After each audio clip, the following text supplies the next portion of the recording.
वशिष्यते।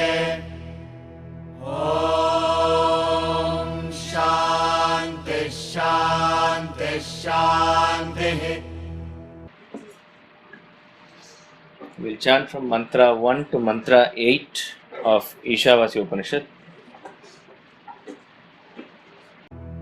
ॐ ईशावास्यमिदगो सर्वं यत्किञ्च जगत्यां जगत् तेन त्यक्तेन भुञ्जीथा मा गृधः कस्य स्विद्धनम्। कुर्वन्नेवेह कर्माणि जिजीविषेच्छतगो समाः। एवं त्वयि नान्यथेतोऽस्ति न कर्म लिप्यते नरे। असूर्यानामते लोका अन्धेन तमसा वृताः। तागुस्ते प्रेत्याभिगच्छन्ति ये केचात्महनो जनाः। अनेजदेकं मनसो जवीयो नैनद्देवा आप्नुवन् पूर्वमर्षत्। तद्धावत्तोऽन्यानत्येति तिष्ठत्तस्मिन्नपो मातरिष्वा दधाति। तदेजति तन्नैजति तद्दूरे तद्वन्तिके।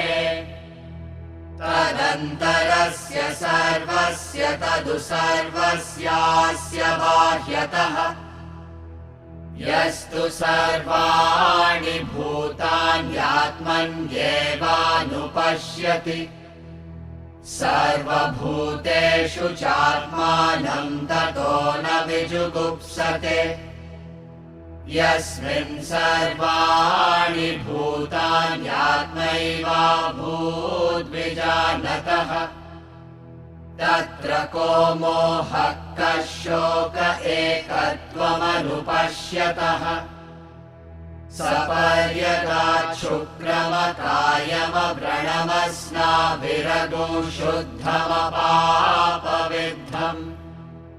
कविर्मनीषी परिभूः स्वयं भूयाथा तथ्यतोऽर्थान् शाश्वतीभ्यः समाभ्यः।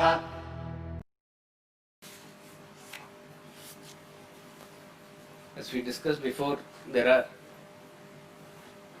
many number of Upanishads, 286 they say as the count, out of which 108 are considered very sacred and 10 of them or sometimes 11 is taken as very important.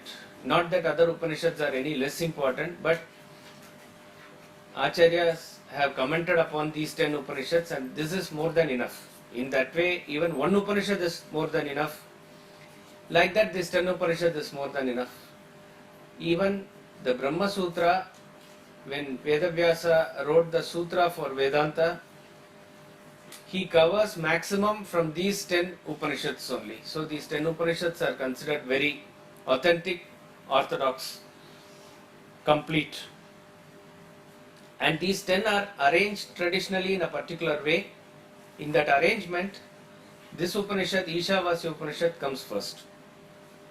In our academy, as we said, the order is changed. We study only 4 Upanishad, and of the 4, Kena Upanishad comes first. That's why we took Kena Upanishad first. And then comes Ishavasya Upanishad. After the 8th chapter of Gita, Swamiji takes the Ishavasya Upanishad. Those remember, I think January 2011, we had Ishavasya Upanishad lecture in Kala Kunj in the morning, and that is where after that Swamiji took all the Upanishads at various centers in the morning, and that was also recorded. Ishavasya Upanishad appears in the Krishna Yajurveda. There are 4 Vedas, as you know, Rig, Yajur, Sama and Atharva Veda. Yajurveda is divided into 2, Shukla Yajurveda and Krishna Yajurveda. In practice, Yajurvedis are maximum still, at least namesake. Samaveda is said to have more than 1,000 shaka or branches. None of them are visible now, very hardly, very few. Atharva Veda is literally countable. That sort of number of families are only there. Rig Veda is there in the west coast of India. Yajurveda is little more. In north you will find Shukla Yajurveda in practice more. In south it is the Krishna Yajurveda. In north you have this surname Shukla that comes from this Shukla Yajurveda. Those who practice this Shukla Yajurveda. The reason it is given is that every rig or every mantra has three things which are explicitly given. Who is the Rishi? Rishi is the one who discovered. He is not the author of the mantra, he is the discoverer. In the state of absolute samadhi, he saw it as it were. And therefore it has come through him. He is the Rishi of the mantra. Then the Chandas, which is the meter in which that mantra has to be uttered, chanted. And then Devata, to which God or goddess it is referring to, or it is being used for worship. That is why in the puja they do these three. Rishi, whenever you say a mantra, you keep him in contemplation, that Rishi. Gayatri mantra is said to be from the mouth of Vishwamitra. And then here you say the Chandas near the nose, and in the heart you keep the Devata. That means you worship him from the heart. These three are there. In Shukla Yajurveda, like Rig Veda, all these three are very explicit, very clear. There are no much Brahmana Bhaga or the ritualistic portion that is given there. Therefore, since it is clear, it is called as Shukla Yajurveda. It is hidden in the Krishna Yajurveda, hidden in the sense, whenever any particular yag, yajna, or some performance of ritual is there, this is given in a way. So it is not very explicit or very given straightforward, so it is called Krishna Yajurveda. This has nothing to do with anything high, low, inferior, superior, nothing like that. It is just a division. Out of the Dashopanishad, the Ishavasya Upanishad comes in the Shukla Yajurveda, Vajasneya Samhita. Probably Vajasneya is the name of the Rishi, I don't know. And the last Upanishad of the 10 Upanishads is the Brihadaranyaka. That also comes under the Shukla Yajurveda. That is why the invocatory chant Purnamada Purnamitam comes in the beginning of the Dashopanishad and at the end of the Dashopanishad also. Ishavasya Upanishad is one of the very cryptic short Upanishads. Of course, there are maybe one or two shorter than this also, but this is very short. It is called Mantropanishad. There are some Upanishads which are called Brahmanopanishad. Brahmanopanishad are found in the Brahmana Bhaga of the Vedas. Also, they are little more explanatory. Mantropanishads are very terse, meant for high degree of contemplation, and very subtle and deep philosophical thoughts are embedded in it. Ishavasya Upanishad comes under that category. Maharishi Aurobindo, I think, has studied this Upanishad in detail, and for the sake of convenience, the 18 mantras that are there in this Upanishads is divided into 7 sections or topics for our easier understanding, which Swamiji has maintained. Mantra 1 is the first topic, which is the path of renunciation or meditation. Mantra 1 is a very celebrated mantra. It is a complete Shastra by itself. This is probably addressing the highest level of students. In practical language, we can say the sattvic of the seekers. Mantra 2 is talking about the path of action, karma. This is addressed to the second level or the next level, which from practical level we can say are addressing the seekers who are predominantly rajasic in nature. Mantra 3, which is the third topic, says, if neither, then it is suicidal.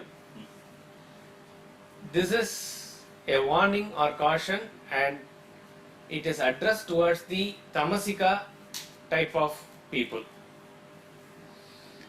So these three are very powerful mantras, and first mantra is very, very powerful. Next 5 mantras, 4 to 8, is formed under topic 4, which talks about the goal of evolution. 4 to 8. 9 to 14, next 6 verses, one of the very interesting portions, is talking about integral sadhana, action and meditation. In fact, Swamiji has said, just to explain this topic, this particular 6 verses, sometimes he is called to places because such contradictory language is used, even in the previous topic, but here you go through 3 somersaults in a verse, like that it is placed. The interpretation and the words are very interesting there. Integral sadhana, action and meditation. 15 to 17, 3 mantras are talking about the drama of realization. Self-realization, what actually happens, is dramatized using the analogy of sun god. And in the 17th mantra, as it were, the student who has realized the self and who is attaining or on the verge of Mahasamadhi, what happens to him? He as though writes a will. That mantra is like that. And last, after this, teacher and the taught, the student and the master, bow down together to the Almighty and pray that they be led on the path towards realization. So very interesting and a very short Upanishad, but containing pregnant meaning, and one of the, Upanishad which involves us into deeper contemplation and meditation. Kenopanishad gave the idea through a subjective understanding of the self, and that was repeated theme throughout the Upanishad.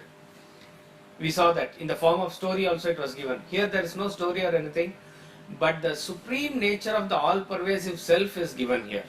We can say that is the theme. And mantras 9 to 14 talk about how one should combine meditation and action. These you can say are one of the main themes of this Ishavasya Upanishad. Every Upanishad we have seen has Shanti mantra.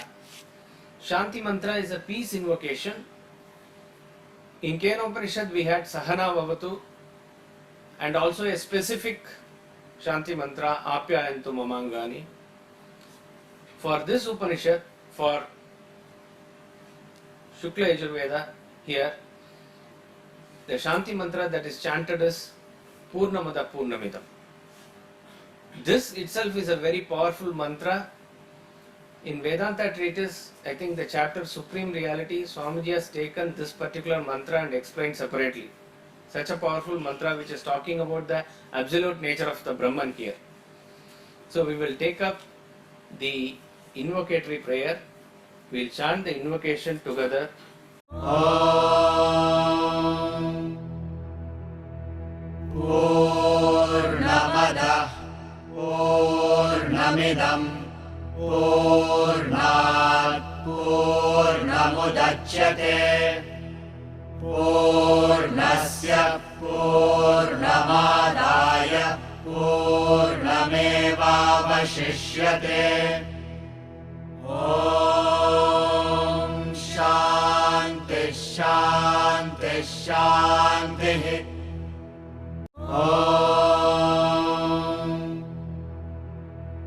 पूर्णमदः पूर्णमिदं पूर्णात् पूर्णमुदच्यते। पूर्णस्य पूर्णमादाय पूर्णमेवावशिष्यते। ॐ शान्तिः शान्तिः शान्तिः।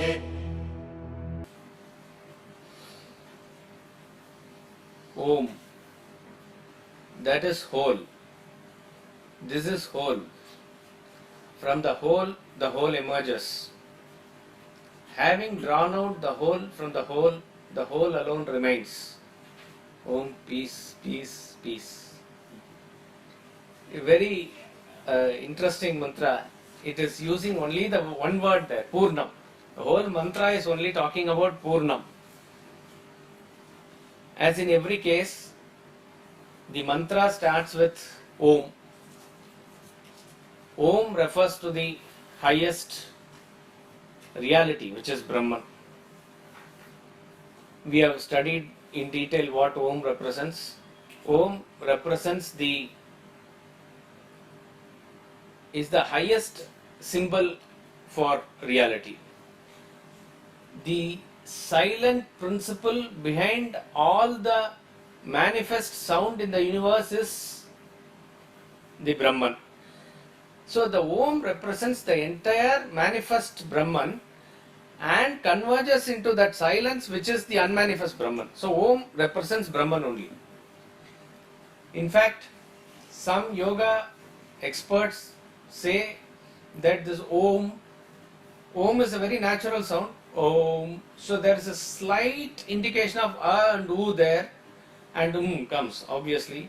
Very natural sounds these are. That is why when you blow a conch also Om sound comes.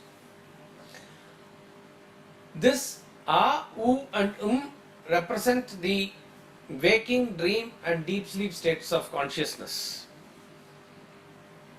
A is when the mouth is open fully. A is the first sound of every language. So it is fully manifest. Vasanas in the waking state is being represented there. U is when the mouth is partially closed. So it represents the dream state where vasanas are partially manifest. Comes only when the mouth closes completely. So that represents the deep sleep state where it is completely unmanifest. Now, after there is no sound. Before A there is no sound. So the entire sound phenomenon is captured by this Om. So the articulate meaning of this is there, but most importantly, natural sound of Om produces a feeling, a intonational effect, which is felt even by animals, they say. So it is such a powerful mantra, Om. So Swami Ramtirtha goes on to say that this is the sound that is there in all languages, all religions also, like Amen and Amin also, they say is a different structure of Om. It is, they say, I do not know how, but that's how it is. Now, the moment a person chants the mantra Om, he feels a vibrating effect of silence within him, peace within him. Therefore, before every auspicious act, this mantra Om is chanted. Om is considered the symbol of Brahman. It is considered the path to Brahman also. That is why it is invoked before every prayer. It is invoked before every act that you do. Yajna, Dana, Tapa, says 17th chapter. So therefore, Om must be always remembered and chanted. The Mandukya Upanishad fully explains only this. It's the 12 mantras. It's the shortest. That is like a atom bomb. So powerful it is. And that only explains this Om, nothing else. And that is where the derivation of A, U and comes there. So Om, this is how this also starts. Then he says, Purnam. Purnam means whole. W-H-O-L-E, whole. Infinite. Whole means infinite. This term Purnam applies to only one entity, and that is Brahman only. Nothing else can fit into this definition of Purnam. So what is the definition of Purnam? It is said, Desha, Kala, Aparichinna Vastu. I repeat, Desha, Kala, Aparichinna Vastu. That which is unconditioned by space, time or anything. See, conditioned by space means if something is there in one place and it is not there in another place, that is conditioned. If something is in one time and it is not there in another time, it is again conditioned by time. If something is in one form and it is not in another form, it is conditioned by that particular name and form. That is a thing. But that which is not conditioned by space, time or any particular object is called as Purnam. Now apply this definition of Purnam to anything in the world. Nothing will fit into the definition of Purnam. Each and everything in this world is conditioned by these three entities, which is time, space and causation. So therefore, Purnam refers to only that unmanifest supreme being which is Brahman. Even the symbols of Brahman which we use for our worship, a Shaiva Bhakta can use Shiva to be the Brahman. A Vaishnavite can use a Vishnu or any Krishna, Rama, anything for that matter, any avatara also for that matter. Do they then qualify to be Purnam? That to see that infinite in it is your sadhana. To see the infinite Brahman in it is your sadhana. But even when you say Vishnu as a manifest entity of Brahman, that cannot fit into this definition of Purnam. One who is in Vaikuntha and not in Kailasha is not Purnam. One who is in Kailasha but not in Vaikuntha is not Purnam. So Purnam refers to the supreme unmanifest reality which is Brahman only. When a Bhakta or a Jnani is invoking the Brahman through the sounds of any of these words, he is actually having the imagination or thought of the supreme reality which is Purnam. But whenever it manifests either as your imagination or it comes by itself and graces you, as it were, we see in many stories, that cannot be called as Purnam. See, in Bhagavad there is an episode where it comes, Lord Brahma, Krishna is making the cattle graze in the farmlands and in the forest. So one day he comes and takes everything away to his loka. All the cows, calves, all the other cattle with the boys, everything is gone. And it is said that Krishna sort of understood. So he himself manifests himself as all the cattle. Same if the cow has a particular black spot or white spot, everything in the same way. And if the boys also, one is having a tall feature, another short, or a face is in a different way, all that is in the same way that he manifests himself.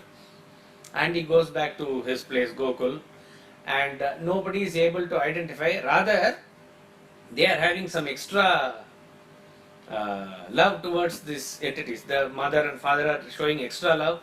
The cows, which usually have, once they give the birth to the second calf, the older calf, they don't have that much of passion. But here we see that the existing cows which are there already, they are showing over affection to this, because it is only depicting what the Brihadaranyaka Upanishad says, that what is really dear to you is nothing but the Atma only. So this episode shows that.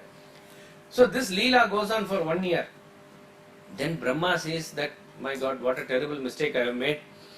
And then he comes and falls at the feet and surrenders himself and surrenders all the whatever he has taken back. And then he glorifies Krishna. Then finally he says Purnam Brahma Sanatanam. That is the word that is used, Purnam. So the Krishna that is standing there is actually a small boy, which is who is maybe 3-4 feet high, that's all, and is having certain weight, certain characteristics, color, etc. So when Brahma says Purnam, he is not referring to that little boy Krishna there. He is talking about the essential self, which is the Brahman in Krishna. So everywhere when the term Purnam is used, it is only referring to the Supreme Self and nothing else will fit here. Even in Shiva Leela we see that there is a story where Brahma and Vishnu try to find the beginning and end of Shiva. Brahma goes towards the head. Vishnu takes the Varaha Rupa and goes towards the feet, digging inside. The story is both of them couldn't find. So here, what they couldn't find as beginning or the end is not talking about the Shiva who is having a jata and who is having a moon on his head and Ganga that is flowing and Trishul and no. Because we see that Nataraja has somebody at his feet, so somebody has found his feet then. Ganga and moon god have found his head then. So it is not the Shiva's Rupa with head and certain form that is being discussed here.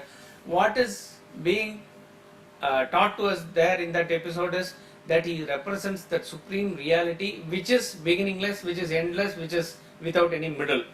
And this is the form that Krishna shows in the middle of the Bhagavad Gita also in the Vishwarupa Darshana. So Purnam, the word refers to Brahman only. So he says Purnam Adaha. Purnam Adaha means that. That is Brahman. That refers to that which is far. Anything that is close we say this. Anything that is far we say that. And that is why here he says Purnam Adaha. Then immediately he says Purnam Idam. Idam refers to this.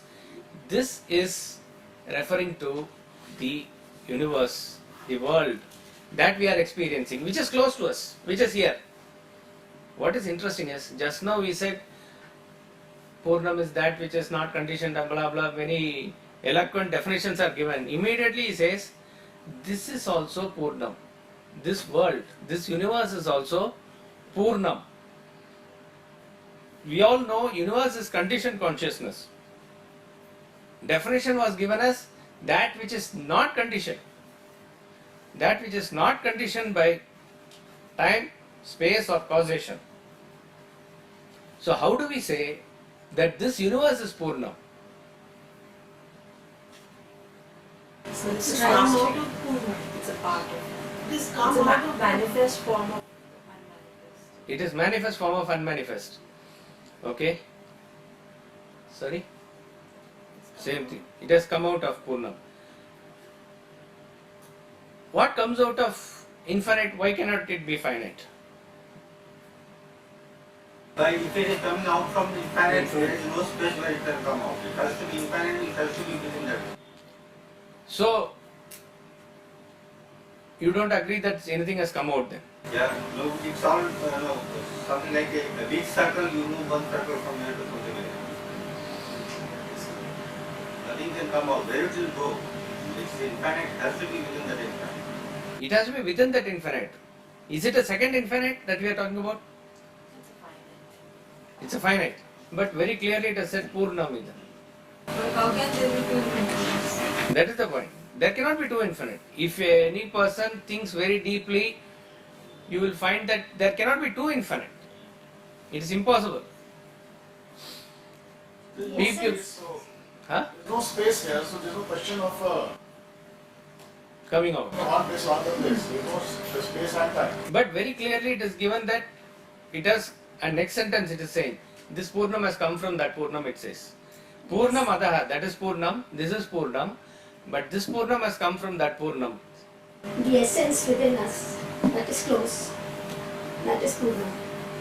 If it is closed, then it has a boundary, it cannot be Purnam. Then because there is something outside you also, there is something within you, outside you, It's within us, outside us, pervading everywhere. then it is that only. No, according to our limited understanding, when we are limited, that time we think that this has come out of that. But once we are that, we will not understand that it is something separate. Yes. Is the Leela being Yes, that is what is being discussed here. Now, we said that everything in this world, if we try to analyze, it is from the point of view of conditioning of time, space and causation. You take anything for that matter, you take this particular Ganesha which is standing here, it has a particular space that it occupies. It is there for a particular time. It can be a long time, but it's still a time. And it is some causation to it. Somebody has made it, and it is made out of something, etc. Like that, you take anything, water, ice. Ice is particular shape, particular form. It is remaining in for a particular time, and it occupies a particular space. So therefore, whatever in this world seems to be conditioned, if we expand it into macrocosm, the totality must also be like that. So anything that is having a name and form is necessarily conditioned by time, space and causation. But what is interesting is, the universe per se, if you take, it seems to be going into eternity. It seems to be coming from eternity. When did this world start? If you ask anybody, there is no beginning of time. Similarly, there is no end of time. It seems to go infinitely forwards and backwards in time. Similarly, where is the space? Scientists are trying to find out what is known as the center of universe. How it is center, we really do not know. And every few years they are expanding and finding out enormous number of planets, enormous number of stars, galaxies. It is, unimaginable. So huge it becomes. So where is the beginning at all? Where is the end of space? Impossible.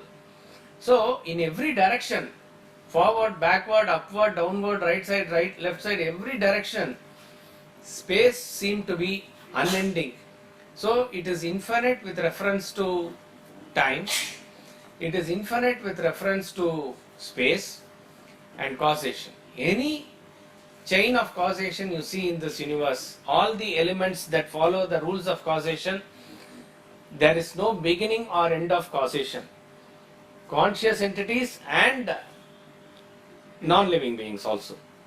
You see that a tree produces a seed produces a tree produces a seed. This cycle goes on. Which is the last link in the chain? We do not know. Where did it all first start? That we do not know. Similarly, you take the case of a human or animal who is producing a son, who produces another son or daughter, who produces some. That chain continues. Where did it all start? You will go to some rishi, then before that. No, we do not know. That chain continues infinite.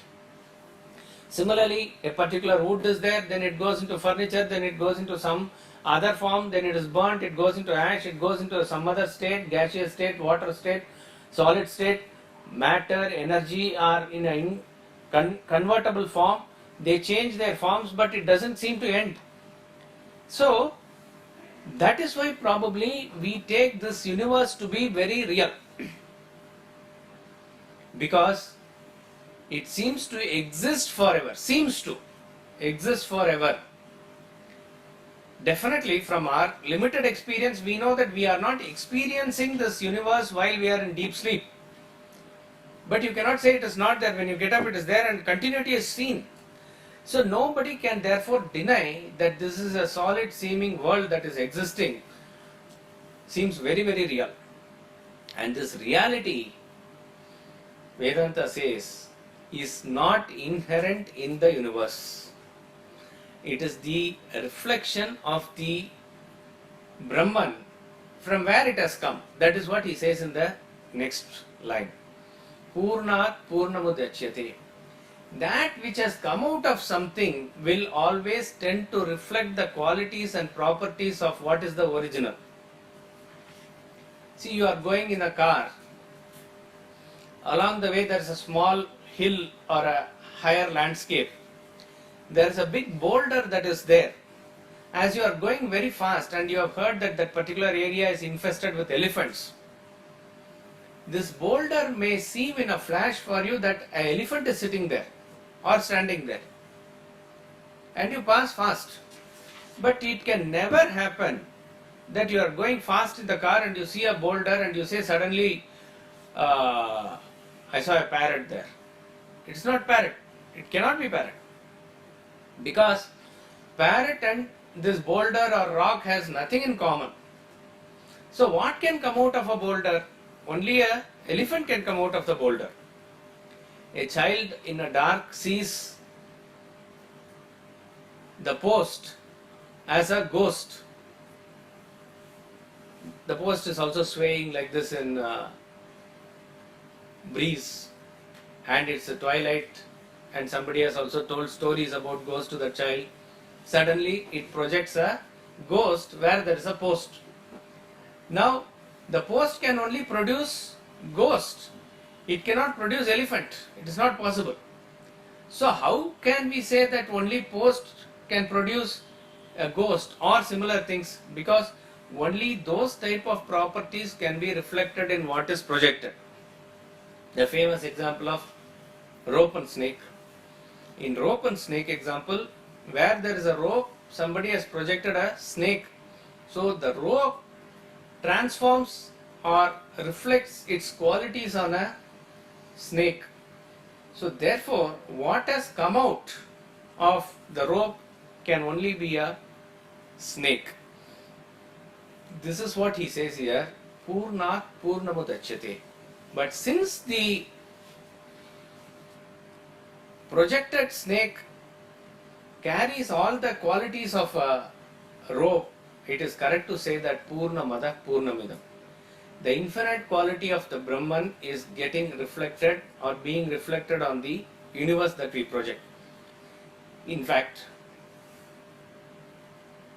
what this mantra wants us to investigate is, how can this really happen? See, if Purnam is there, only one entity is there which is infinite, nothing beyond it. In the sense of cause and effect here, it is said that the Brahman is the cause and universe is the effect. For effect to be produced out of some cause, we talk about three causes, and essentially two of those causes are very important. That is called as the efficient cause and the material cause. Clay is the material cause of pot. But clay by itself cannot mold into a pot. You need a potter.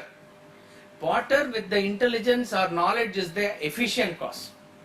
When the knowledge is applied in pot making with the clay, so he has all the knowledge of pot making, but there is no clay, he cannot make a pot.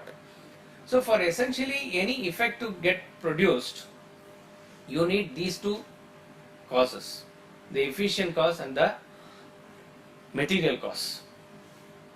But think about this, that if the material cause and the efficient cause is one and the same, then what is being produced is like an illusion. If the efficient cause and material cause is one and the same, what is being produced is like an illusion, and there cannot be any parallel example for that, only this. This has come out of that. In this case, the Supreme Lord Brahman is the cause, and there is no other material. When we talk about Prakriti and all, then you say if it is an independent entity, then Brahman cannot be infinite. So what is being produced is also made up of the same material. So he says, this has come out of that. This universe has come out of that Brahman. It is tough to visualize this, but some examples do help. When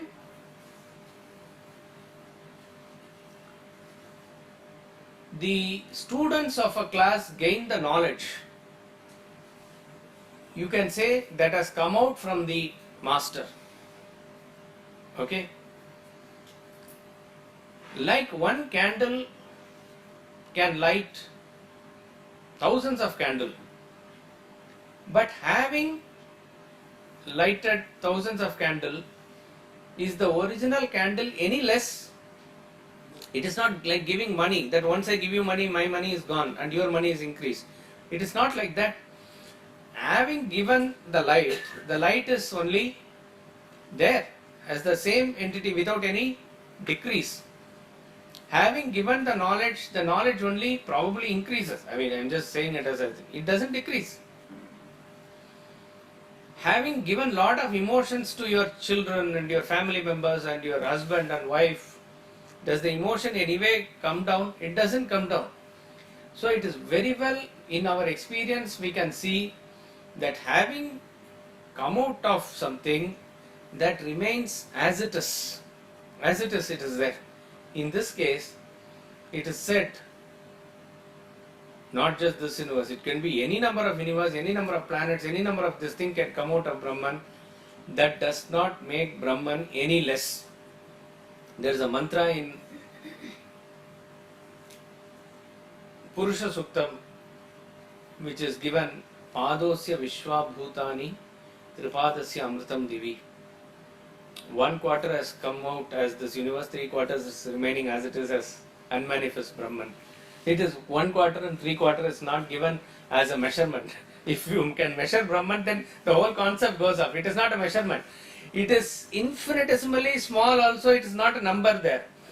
It is given for some LKG student who is asking, okay, it has come out, how much has come out? Don't worry, 25% has come, still 75% is there. Because this 25%, even if you think you cannot measure this universe, how can you even visualize the 75% what is unmanifest? So this 25, 75 and all must not be taken literally. Even if you say infinitesimal speck, all that is only to explain what is inexplicable. So this Brahman, which has this universe which has come out of that Brahman, Purnat Purnamudachyate. But what is interesting here is, having come from Brahman, it remains as it is. This is the catchword in this mantra. The catchword is Purnasya Purnamadaya Purnameva Avashishyate. Avashishyate means it remains. Therefore, after coming out, if it remains as it is, then what has come out is not real infinity, it is an apparent infinity. See, like you can keep many mirrors in front of the sun, below the sun, under the sky. You have captured many suns and many skies, but that does not diminish any 1% of what is there. So like that, it is an apparent reflection. Yes, a boy may look into it and say there is a sun there. A child may see and they say there is a moon there. But it is not so. It is not real. You know that. It is just a reflection. So therefore, having come out of the infinite, the original infinite, if it has to remain as it is, then the lesson that we need to think about here is, what has emerged is apparent. This is the indication. So we said in the last class that the concept of Maya is, the term Maya is not probably directly used in any of the 10 Upanishads. It comes in Shvetashvatara Upanishad, if I am not wrong. So it is an objection that is raised by the great scholars of the other schools of thought. They say, because Maya is the concept of Advaita Vedanta, everything goes back into the concept of a apparent appearance, illusion. So they say, where is this word Maya? Because later in Bhagavad Gita and other places you can show, but the original, which is the original Upanishads, where is the term Maya given? No. But if you deeply contemplate on mantras like this, the concept is clear. That which is infinite, because if you say in the full shelf you have clothes and you have given and you're given clothes, and what has given the clothes to others is full, that means this shelf must be empty now. But that is not the case. It is there still full. If this is full, therefore what has been given is actually an apparent. And you cannot find a parallel for this in universe or in any example, because this is unique by itself. That is the toughness. Swami Ramtirtha says that there cannot be any conjecture or a middle term or any example or anything to prove this. The catchword is Brahman remains as it is. Now, how do we say that? It is only through the experience of great masters. They say once they have reached that state of fullness, they say they are paripurna, paripurna, paripurna. And that is why from our experience we see that a sense of void or emptiness is there. You keep on filling that void in the hope of fulfilling it, but it never gets filled. So if it was a real void, if it was a real emptiness that you feel, it should be filled at some point of time. 1 million rupees, 10 million, 100 crores or 10,000 crores, it must be filled at some point of time, but it doesn't get filled. Indraloka I want, Swarga, bigger than that, Brahmaloka, something or the other, it keeps on demanding. When you demand something, it is very obvious that you are feeling that void. So if it is real void, it must be filled. That doesn't get filled. Therefore, the conclusion is, it is not a real void. It is only an apparent void. That apparent void that we experience from our experience is corroborated by the experience of the self-realized master, who says it is all full. There is never a void. If it is a real void, it can be filled and all your desires are justified. But it is not a real void, it is only an apparent void. Therefore, what has come out of that is an apparent infinity. Therefore, the equation that you must remember here is infinite minus infinite is infinite. Mathematically, this is what you call as certain things are what they say in maths, indeterminable. The moment it goes to infinity, you can prove anything with that equation. But in a way, this equation is also not wrong. Infinite minus infinite is infinite. Any number minus that number is 0. But when it comes to infinite, you can prove. The moment infinite comes into equation, you can prove that infinite minus infinite is infinite. You must have seen Swamiji also use this equation. What is 1 plus 2 plus 3 plus 4? This is infinite. What is 1 plus 3 plus 5? What is this? Infinite. So if you subtract this from this, you get 2 plus 4 plus 6. That is Infinite. So this is the proof. Yes. If you subtract infinity, now you can always say, you can write the same equation again and say infinite minus infinite is 0 also. That is why I said all this comes under indeterminate aspect of the mathematics. But to say that infinite minus infinite is not wrong. Infinite plus infinite is infinite. So you put only infinite this side, it is infinite minus infinite is infinite. So the essential aspect of this mantra is that when infinite emerges out of Brahman, what remains is infinite. Therefore, we have to contemplate or think on what has emerged. What has emerged appears to be infinite, but it is not really infinite, because there cannot be two infinites. And therefore, why we say that it is apparent infinite is what we said before, that the time, space and causation gives that feeling that this is real. The time, space and causation being intellectual concepts cannot by themselves function. They are functioning only when the intellect is functioning. That is why in the deep sleep there is no time, space, causation. So therefore time, space, causation do not have a infinite quality of their own. They are reflecting the Brahman's quality of infinite, and therefore space is all pervading, causation is infinite, time is eternal. So time, space and causation together give a picture as though this world is very, very real. That is the apparent infinite that he is talking. Yes, sir. Sir, can we say that our Atman is a reflection of the Brahman? The Brahman is infinite and we are the apparent, and finally we have to merge into Brahman. So is it boiling down to that finally? See, the thing is, the moment you say you are part of it, that you are a reflection of it is correct. It is correct. See, the thing is, our Atman and that Atman, this apparent differentiation is created by your subtle body, by your Antakarna. The moment that mirror is broken, you cannot say the reflected sun merges with that sun. There is no merger. Only one thing exists, the sun. That sun is realized. That's about all. So in the present state, based on the entity of our subtle body, we do see a reflected something functioning within us. So Kena Upanishad asks us to go deep within us to find out what it is. It is actually, that is the real you, it says. So therefore this apparent illusion is caused by your Antakarna of the subtle body. But there can't be two infinite, so that is where I'm confused. There cannot be two infinite. That is what the rishis want us to explore. That which you see as conditioned universe, is it really conditioned? That is the question they want to ask. If you go into the exploration of it, it is not so. What remains is the one unconditioned Brahman only. So therefore the name and form only appears like that, and it seems to be limited. But in essence, there are no two entities. This is what this mantra boils down to. Sorry, just want to take this out.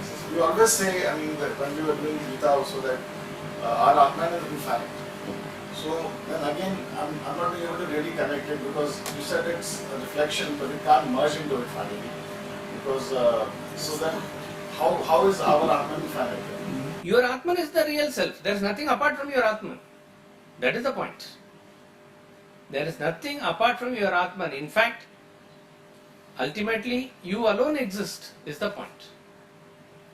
It is, too much for us to grasp it, but that is the... It's not a reflection. Hmm? It's not a reflection. What is the reflection? Reflection doesn't exist. See, the thing is, in the apparent subtle body, it seems to be reflecting. But you go and search as to what that subtle body is. You make that investigation. The reflecting medium itself disappears. So where is the reflection? All the reflection, everything is from a very superficial point of view for the understanding of our mind, intellect, etc. It is given. But if you go deep into it, there's nothing that is getting. Yes, sir. So in this mantra, the appearance or anything coming up is because of avidya. What we say is that this manifestation is all because of your avidya, your projection. So in the beginning, while the master is teaching the student about this concept of internet, why is or how is the avidya connected there? No. But if there is an appearance somewhere, that is because of avidya. Otherwise, it will be nirguna. Yeah, it is. From individual point of view, it is avidya. From the totality point of view, you can take the concept of Maya, whatever it is appearance. It is just what he is trying to educate the students here is, what you see as a Purnam outside, where you give a reality to the world, examine that reality. Once you examine that reality, you only get into that Purnam, the infinite. That is the message that is given here. He is not talking about how it is coming, etc. He has only made few statements here. That is infinite, this is infinite, this has come from that. So therefore, if that remains as it is, you have to think and examine as to what has come about. That is the point here. In previous classes, we used the word, it's about the void. We said it is an imaginary void. And here now we are using the term apparent void. Both the words are same or? No, for void we say imaginary void only. And if when you say apparent, it is the same only here. When you see a mirage in the desert, it is apparent or it is imaginary. Both are same. So why this is called as a Shanti mantra? When there is no particular, only in the end it is just say, because all the Shanti mantras in the end says Om Shanti Shanti, but in the beginning it is only explaining a concept. Now why this concept is put into the category of Shanti. No, various Shanti mantras are explaining it in various ways. This is a very subtle of the all Shanti mantras, you can say. That's all. It is a Shanti mantra. The moment you say everything is Purnam, obviously it has to really make us completely calm down. Everything else is Purnam, nothing else is apart from Brahman is there. It really soothes us, nothing else is there. Okay, let me put this. What qualifies for a Shanti? Shanti mantra gives you Shanti. That is the main thing. It has to be chanted where it calms your mind. Talking about other mantras, the powerful mantras which come in Upanishad, they also sort of give so. Correct, they are part of the Upanishad. This is used as a Shanti mantra for all the Upanishads like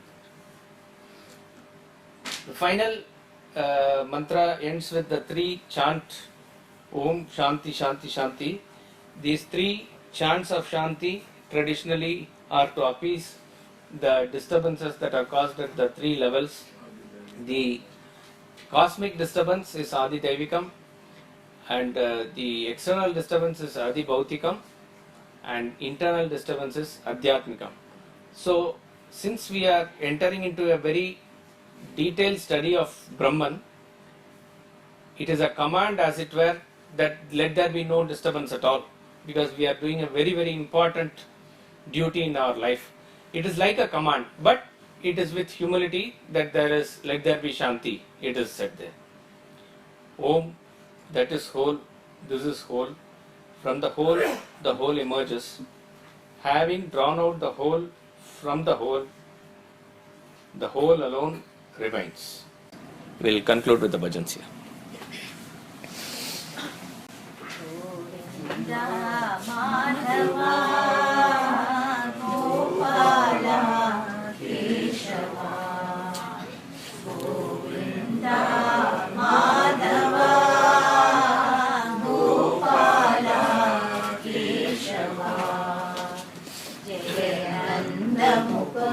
Anand Govinda Radhe Gopala Jayananda Mukunda Anand Govinda Radhe Gopala Govinda Madhava Gopala Keshava Govinda Madhava Gopala Keshava Giridhari Giridhari Jaya Radhe Gopala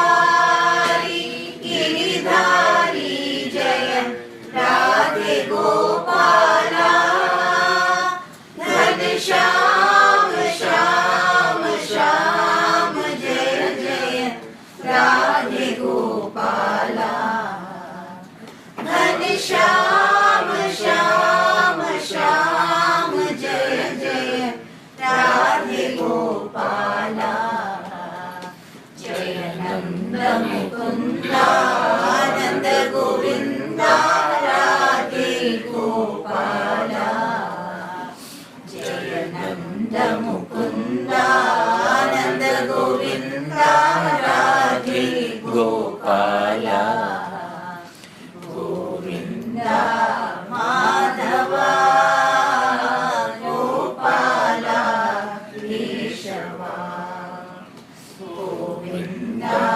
Madhava Gopala Keshava Gopala Keshava Gopala Keshava